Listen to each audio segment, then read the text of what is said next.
बहुत समय पहले एक सुंदर राज्य था जहाँ एक दयालु राजा और रानी रहते थे। रानी बहुत नेक दिल थीं। एक सर्दी के दिन वे खिड़की के पास बैठकर सिलाई कर रही थीं। बाहर बर्फ गिर रही थी।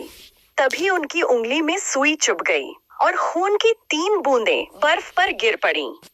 यह देखकर रानी ने इच्छा की कि उनकी एक बेटी हो जिसकी त्वचा बर्फ जैसी सफेद, होंठ खून जैसे लाल और बाल काले हों।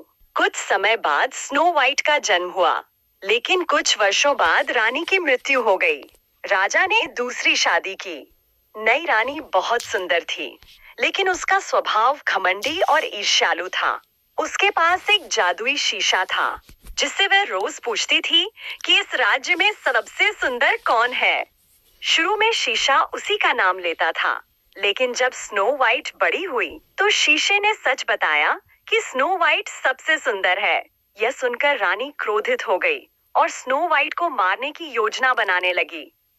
रानी ने एक शिकारी को स्नो वाइट को जंगल में ले जाकर मारने का आदेश दिया, लेकिन शिकारी का दिल नहीं माना और उसने स्नो वाइट को छोड़ दिया। जंगल में भटकते हुए स्नो वाइट को 7 बौनों का घर मिला। बौने दयालु थे और उन्होंने उसे अपने साथ रहने दिया। स्नो वाइट घर के काम करती और सभी खुशी से रहने लगे। जब रानी को पता चला कि स्नो वाइट जीवित है, तो उसने 3 बार उसे मारने की कोशिश की। तीसरी बार वह जहरीला सेब लेकर आई। सेब खाते ही स्नो वाइट बेहोश हो गई। बौनों ने उसे कांच के ताबूत में रख दिया। बाद में एक राजकुमार के सच्चे प्रेम से स्नो वाइट जीवित हो गई। अंत में दुष्ट रानी को सजा मिली और स्नो वाइट सबके साथ सुखी जीवन जीने लगी।